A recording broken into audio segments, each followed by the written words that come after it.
Hi, I'm Alex McCord, and welcome to The Real Deal on TheStir.com. Today we are catching up on the last few episodes of The Real Housewives of Melbourne. That's episodes 4 and 5.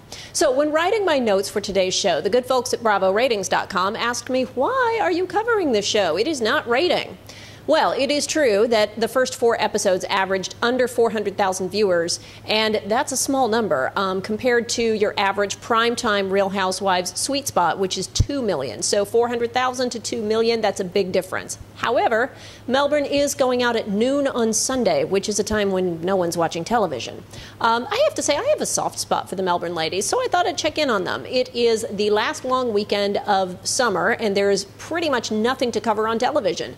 But either way, the Melbourne ladies are setting a precedent for any other overseas housewife franchise. They have filmed Vancouver, Athens, France. If they're going to air any of those in the States, Melbourne is setting a precedent. So in solidarity, I dug into my closet and found this sparkly tank top from the label Kinky Girlinky in Melbourne, circa 2004. So let's talk drama. And along the way, the reasons why Melbourne may be confusing its American viewers. Episode 4 sees half the ladies on a ski trip to the mountain village of Thredbo, and okay, we get that. But having gotten through the worst winter in 30 years, perhaps U.S. viewers are wondering why the Aussie ladies are so excited about trying on ski outfits. Well, then I thought, okay, when my Texas relatives come to New York in the middle of winter and there are 10 inches of snow on the ground, one of my cousins actually did lie down in the middle of Fifth Avenue when it hadn't been plowed yet. So, okay, snow is unusual. I understand. It is Andrea's first time away from the whole family, and she's planning on leaving a comprehensive checklist for childcare and home care. Her husband, Chris, says, no, it's going to be like a bachelor party with lemonade and lots of chips. Note to self, don't ever let Chris plan an actual bachelor party. Meanwhile, Janet is getting ready for her first date in 17 years. So let's talk about dating on the Real Housewives franchises. No matter what city, dating is tricky because the guy not only has to agree to go on a date with you, he also has to agree to have it filmed. In New York, often these dates wind up being friends of the other housewives, and it's kind of a set-up blind date situation, and the other housewife might come along. Or it might be a longtime pal who pretends to be a date. I cannot recall a single New York date that was not either with a friend of long standing or a setup with another castmate's friend. Marty is a very brave soul to be on camera, and we do hear through their conversation that they have known each other for a while and it's simply the first time they've gone on a real date. So, Janet is comfortable enough around him, and from the prep to the morning after, it's a very cute storyline. But let's go back to Andrea for a moment, across both episodes 4 and 5. Ugh. You know what? Andrea really rubs me the wrong way. Completely. Let's break it down. First, although it is expected that housewives will make digs at one another, Andrea is clunky and awkward about it. There are no smooth one-liners, no subtle jabs. I thought I was watching the Discovery Channel and it was Shark Week. Andrea's digs at Gina for her appearance crossed the line from funny into mean-spirited. And yes, I will freely admit, even I have made comments about Gina's makeup. However, there is a world of difference between a gentle poke and hitting you over the head with a sledgehammer. Andrea also goes after Jackie for her skiing, and bizarrely makes a statement that people may assume she's a good skier because she's wearing expensive ski gear.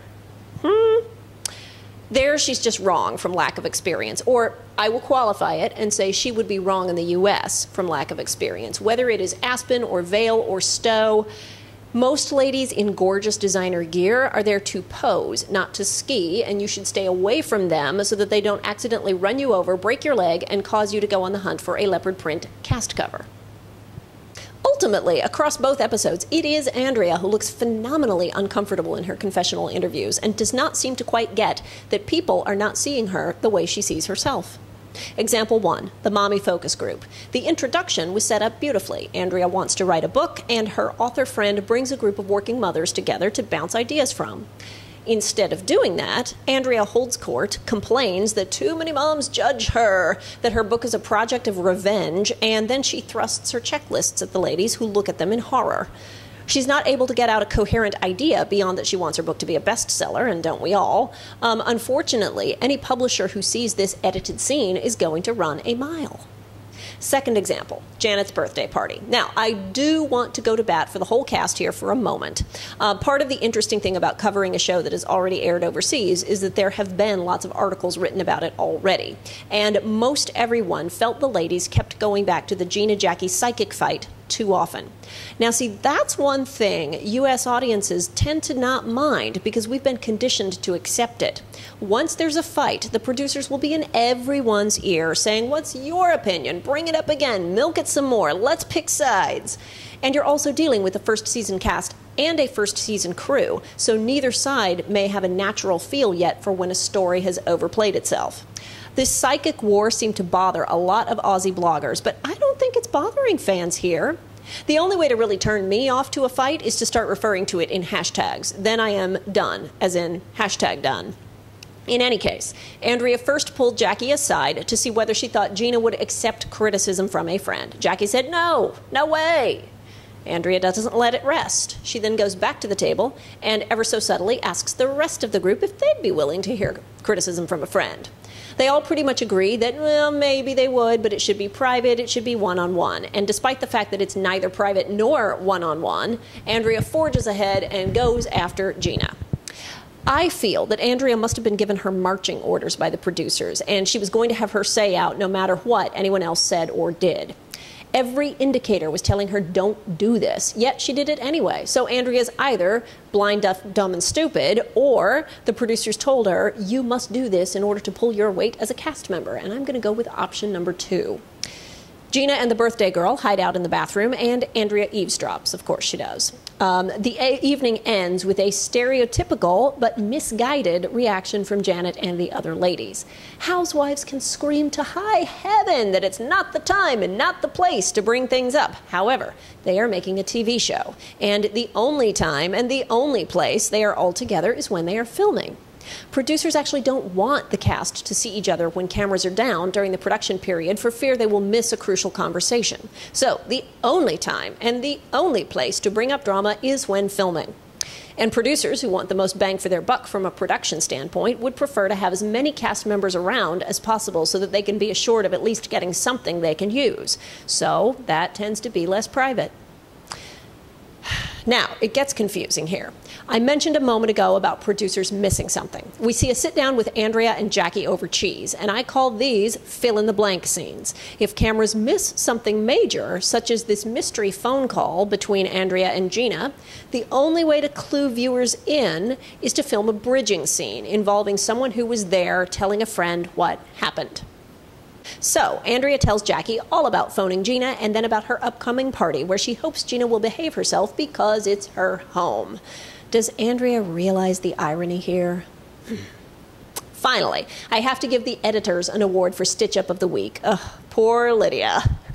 She's buying art and she wants a bear. And actually, I don't blame her there. If it were not covered in glitter, I'd buy that bear myself. In any case, it's an opportunity for Lydia to do a confessional interview name-dropping all the galleries and museums around the world that she loves, including the Louvre in London. Oh, my Lord. To Lydia's credit, the moment she said the Louvre in London, you could see her eyes roll and her head cock and she started twitching. I would bet you a diamond ring that in the next nanosecond she said, I'm an idiot, the Louvre's in Paris. Can we do that over, please? The Louvre in Paris. But the whiplash-inducing cut tells me that the editors decided to cut the next part off. And I'm thinking they all want us to think she's geographically challenged. What do you think? So, are you watching Melbourne? What do you think of it? Let me know what you thought in the comments. For now, I'm Alex McCord. You are watching The Real Deal on TheStir.com. Don't forget to subscribe on YouTube, and I will see you tomorrow.